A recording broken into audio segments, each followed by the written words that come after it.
हरे कृष्णा। श्रीमद् भगवद गीता अध्याय क्रमांक 3 और श्लोक क्रमांक 10।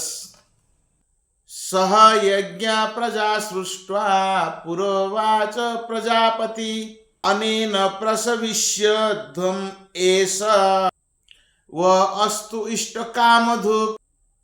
सृष्टि के प्रारंभ में समस्त प्राणियों के स्वामी प्रजापति ने विष्णु के लिए यज्ञ सहित मनुष्य तथा देवताओं की संततियों को रचा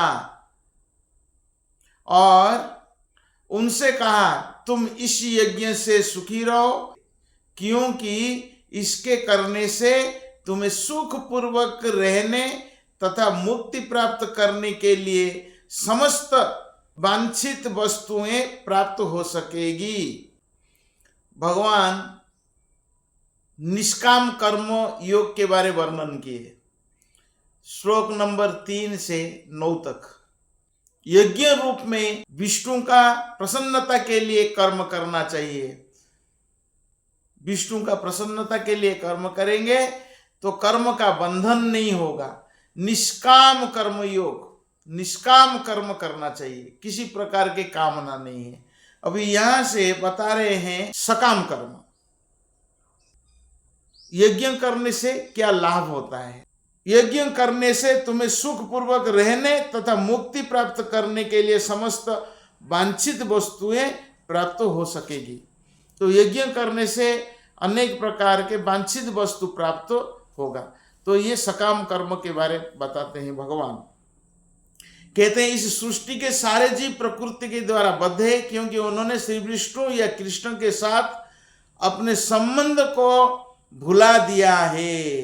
इस शाश्वत संबंध को समझने के वैदिक नियम हमारी सहायता के लिए है। तो इस भौतिक जगत हमारी भोग के लिए भगवान ने नहीं बनाया है।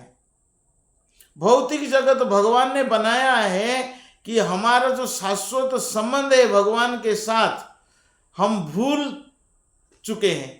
तो भगवान के साथ संबंध जोड़ने के लिए फिर आपस भगवान का धाम जाने के लिए इस भौतिक जगत बनाया गया है। इसीलिए मनुष्य को यज्ञ करना चाहिए। जैसा कि भगवद गीता में कहा गया है, वेदिश्च सर्वैर अहमेव वेद्य।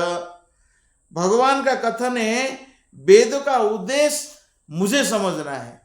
वेदों में यज्ञ के बारे वर्णन है। वेदों को समझना भगवान को ही समझना है।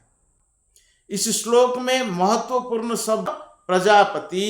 प्रजापति कौन है? भगवान विष्णु है। पति, पति के बारे एक भागवतम में श्लोक आता है। प्रभुपाद वर्णन कर रहे हैं कि श्रीयः पति, श्री लक्ष्मी जी है, लक्ष्मी जी का पति है भगवान विष्णु। यज्ञपति, भोक्ताराम यज्ञ तपसाम। सारे यज्ञ का भोक्ता है भगवान विष्णु है या कृष्ण है, और यज्ञपति भगवान विष्णु है। प्रजापति, सारे प्रजापालक, प्रजा का पति है भगवान विष्णु। और धियमपति, बुद्धि का पति भगवान विष्णु। लोकोपति, धरापति, सारे लोक जो है भगवान ही पति है। और धरा, ये धरती का पति भी भगवान है। पतिर गतिश्च अंध वृष्णि सात्वतम प्रसिद्धतम में भगवान सतम पति। तो सबका पति भगवान विष्णु है, इसलिए यज्ञपति है। यज्ञ करने से अनेक प्रकार के मनवांछित वस्तु प्राप्त होगा, जिसके द्वारा जीवात्मा इस संसार में सुख पूर्वक रह सकता है। कुते ध्यायत विष्णु। सत्ययुग में भगवान विष्णु का ध्यान करते थे। तृतीया यजते मखी, तो बड़े बड़े यज्ञ करते थे। द्वापर परिचर्यायम, द्वापर युग में बड़े बड़े मंदिर निर्माण करते थे, भगवान को भेंट देते थे। और कलौ तद हरि कीर्तनात्, कलयुग में केवल हरिनाम संकीर्तन है। तृतीया युग में बड़े बड़े यज्ञ करते थे, शुद्ध सामग्री मिलता था। लेकिन आजकल सब अशुद्ध है। शुद्ध घी चाहिए, शुद्ध ब्राह्मण चाहिए। यज्ञ करने के लिए शुद्ध ब्राह्मण नहीं मिलेगा। कलौ शूद्र संभव। कलयुग में सब शूद्र है, ब्राह्मण भी नशा करता है तो भी शुद्ध ब्राह्मण कहाँ मिलेगा? शुद्ध ब्रह्मचारी ब्राह्मण होना चाहिए यज्ञ करने के लिए। सब वस्तु शुद्ध चाहिए, सब अशुद्ध है तो मिलावटी घी मिलेगा। अभी घी मिलावट हुआ था ना तिरुपति में, तो सबको मालूम है। तो घी भी ओरिजिनल नहीं है, डुप्लीकेट घी मिलेगा। तो कहाँ हम यज्ञ कर सकते हैं? अपवित्र वस्तु को लेकर हम यज्ञ नहीं कर सकते हैं। कलयुग में यज्ञ नहीं कर सकते हैं। कलयुग का यज्ञ है, शास्त्र में कहा गया है कलौ तद हरि कीर्तनात्। कलयुग में केवल हरि नाम कीर्तन है। हरे कृष्णा कृष्ण कृष्ण हरे हरे, हरे राम राम राम हरे हरे। कृष्ण वर्ण त्विषा कृष्ण सांग पंग अस्त्र स्व पार्षदम यज्ञ संकीर्तन प्रायर यजंती ही सुमेधसा। कलयुग में वो है बुद्धिमान व्यक्ति जो भगवान की उनके पार्षद सहित संकीर्तन यज्ञ द्वारा पूजा करते हैं। तो वेदों में वर्णित अन्य यज्ञों को इस कली काल में कर पाना सहज नहीं है, किंतु संकीर्तन यज्ञ सुगम है, सभी दृष्टि से अलौकिक है।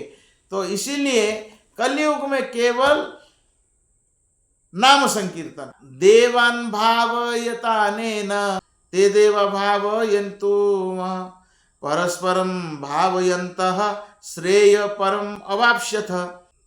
यज्ञ के द्वारा प्रसन्न होकर देवता तुम्हें भी प्रसन्न करेंगे।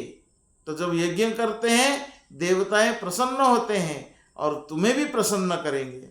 और इस तरह मनुष्य तथा देवताओं के मध्य सहयोग से सबको संपन्नता प्राप्त होगी। यज्ञों को संपन्न करने से अन्य लाभ भी होते हैं, जिससे अंततः भवबंधन से मुक्ति मिल जाती है। यज्ञ के सारे कर्म पवित्र हो जाते हैं, जैसा कि वेदों में कहा गया है आहार शुद्धो सत्व शुद्धि, सत्व शुद्धो ध्रुवा श्रुति, श्रुति लभ्ये सर्व ग्रंथि नाम।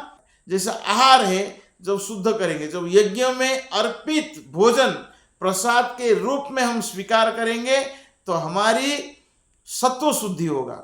आहार शुद्धो सत्व शुद्धि, सत्व शुद्धि मतलब शरीर शुद्ध होगा। जब शरीर शुद्ध होगा तो हमारा बुद्धि शुद्ध होगा। सत्व शुद्धि ध्रुवा श्रुति, ध्रुवा मतलब बुद्धि शुद्ध होगा।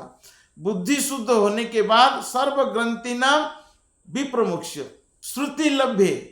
जब श्रुति शुद्ध हो जाता है तो सारे ग्रंथि हमारी शुद्ध होगा। तो यहाँ बताया गया है खाद्य पदार्थ शुद्ध होते हैं और शुद्ध भोजन करने से मनुष्य जीवन शुद्ध होता है, और जीवन शुद्ध होने से श्रुति के सूक्ष्म तंतु शुद्ध होते हैं, और श्रुति तंतुओं के शुद्ध होने पर मनुष्य मुक्ति मार्ग का चिंतन कर सकता है। और ये सब मिलकर कृष्ण भावनामृत तक पहुंचाते हैं, जो आज की समाज के लिए अधिक आवश्यक है।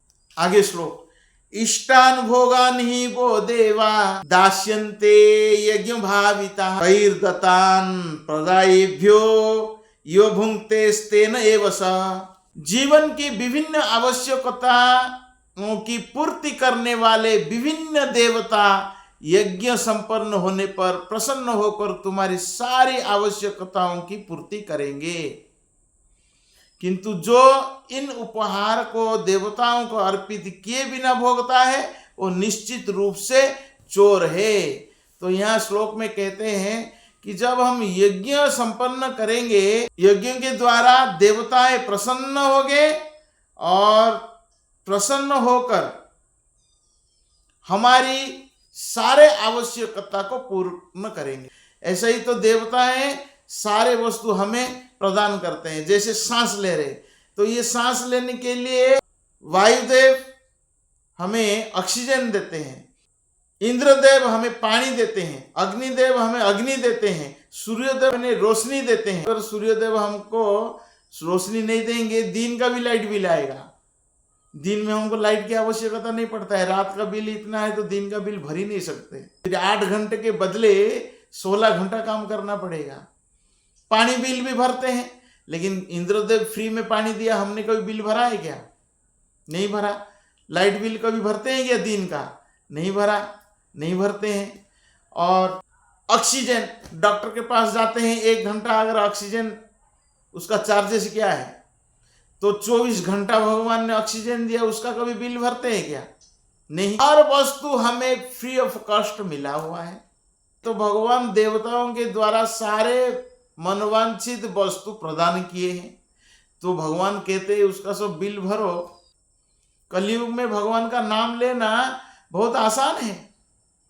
खाली जीवा के द्वारा भगवान का नाम उच्चारण करो। हरे कृष्ण कृष्ण कृष्ण हरे हरे, हरे राम राम राम हरे हरे। अगर इतना जब करेंगे कोई बिल नहीं भरना पड़ेगा। नहीं तो हम सब देवताओं का ऋणी है। तो ये ऋणी से मुक्त होने के लिए हमें यज्ञ करना पड़ेगा। यज्ञ कलयुग में हरिनाम संकीर्तन, भगवान का सिर्फ जीवा के द्वारा नाम उच्चारण करना है। किंतु जो इन उपहार को देवताओं को अर्पित किए बिना भोगता है वो निश्चित रूप से चोर है। तोदियो वस्तु गोविंद तुभ्यम समर्पय। सब कुछ वस्तु भगवान का है, लेकिन भगवान ने सब इंचार्ज को रखा हुआ है। वायुदेव इंचार्ज है, इंद्रदेव पानी का इंचार्ज है, अग्निदेव अग्नि का इंचार्ज है, सूर्यदेव इंचार्ज है, रोशनी प्रदान करते हैं। तो ये सब वस्तु भगवान का है। और भगवान को अगर अर्पित नहीं करेंगे और हम मनमानी से भोग करेंगे सारे वस्तुओं का, तो हम निश्चित रूप से चोर हैं। तो भगवान यहाँ कह रहे हैं जो अर्पित किए बिना भोगता है वो निश्चित रूप से चोर है। इसीलिए भगवान के लिए यज्ञ संपन्न करना चाहिए। देवताओं को अर्पित किए बिना कोई भी वस्तु कोई भोगता है वो निश्चित रूप से चोर है। यज्ञ के लिए अर्पित करके सब वस्तु स्वीकार करना चाहिए प्रसाद का रूप में। वो कैसे करना अगले श्लोक में बता रहे 13वां श्लोक में। ये श्लोक हम आगे चर्चा करेंगे। हरे कृष्ण।